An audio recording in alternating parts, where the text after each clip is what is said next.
कई वर्ष पहले जब गौतम बुद्ध अपनी तपस्या और ज्ञान की यात्रा पर थे, उन्होंने एक दिन एक छोटे से गांव के पास विश्राम किया। वह गांव था जहां ग्रीष्म ऋतु की प्रचंड गर्मी ने लोगों को थका दिया था। गांव के लोग परेशान थे क्योंकि न सिर्फ उनके शरीर बल्कि उनके मन भी इस गर्मी से झुलस रहे थे। उस दिन बुद्ध अपने शिष्यों के साथ बैठकर ध्यान में लीन थे। गांव के लोग उनकी महानता और करुणा के बारे में सुन चुके थे, इसलिए कुछ ग्रामीण उनसे आशीर्वाद लेने के लिए आए। उनमें से एक वृद्ध व्यक्ति, जिसकी आंखों में गहरे दुआ की छाया थी, बुद्ध के पास जाकर विनम्रता से बोला, महात्मा, यह शरीर की असहनीय गर्मी हमें जला रही है। इस गर्मी से छुटकारा पाने का कोई उपाय बताएं। बुद्ध ने उसकी ओर देखा। उनके चेहरे पर शांति का असीम प्रकाश फैल गया। उन्होंने वृद्ध की आंखों में झांका और धीमे स्वर में बोले, गर्मी केवल बाहर नहीं है मित्र, असली गर्मी हमारे भीतर होती है। अगर हम उस गर्मी को बुझा सकें तो बाहर की गर्मी हमें प्रभावित नहीं करेगी। वृद्ध को बुद्ध की बात का अर्थ तुरंत समझ में नहीं आया और वह कुछ उलझन में था। बुद्ध ने मुस्कुराते हुए कहा, आओ मैं तुम्हें एक कहानी सुनाता हूं। यह कहानी उस यात्रा की है जो हमने सभी ने शुरू की है और इसका अंत शांति की खोज में होता है।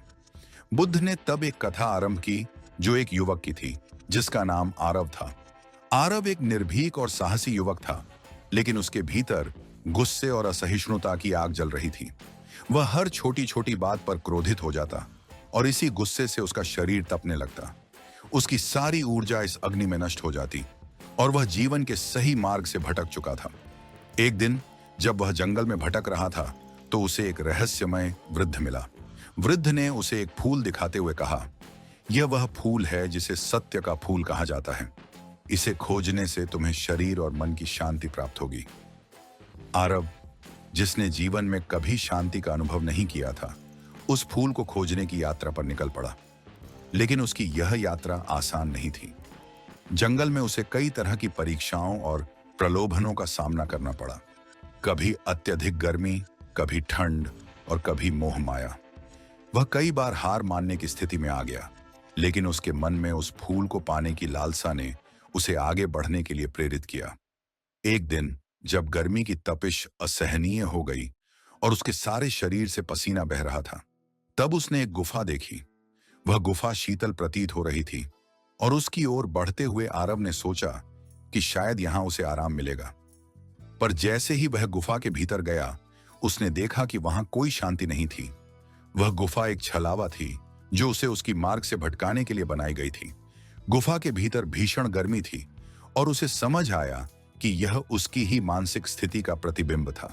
उसकी यात्रा का वास्तविक उद्देश्य बाहरी आराम पाना नहीं था, बल्कि अपने भीतर की आग को शांत करना था।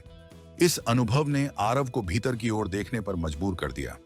उसने महसूस किया कि जब तक वह अपने भीतर की नकारात्मक भावनाओं को शांत नहीं करेगा, तब तक बाहरी परिस्थितियां उसे हमेशा पीड़ा देंगी। बुद्ध ने कथा को विराम देते हुए कहा, जिस तरह आरव ने महसूस किया कि बाहरी गर्मी असल में उसके भीतर की बेचैनी का परिणाम थी, वैसे ही हमें भी यह समझना होगा कि शरीर की गर्मी को समाप्त करने के लिए हमें अपने मन को शांत करना होगा। जब मन शांत होगा तो शरीर की हर असहजता भी धीरे धीरे समाप्त हो जाएगी।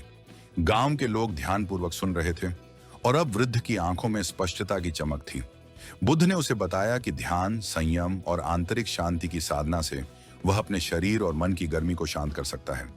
उन्होंने उसे ध्यान की कुछ विधियां सिखाई, जिनसे वह अपनी आंतरिक शांति की ओर अग्रसर हो सके। इस प्रकार बुद्ध ने न केवल उस वृद्ध को बल्कि पूरे गांव को यह सिखाया कि शरीर की गर्मी से बचने का वास्तविक उपाय बाहर नहीं, बल्कि हमारे भीतर है। जैसे जैसे वे ध्यान और साधना में जुट गए, उन्हें न केवल शारीरिक बल्कि मानसिक शांति भी प्राप्त होने लगी।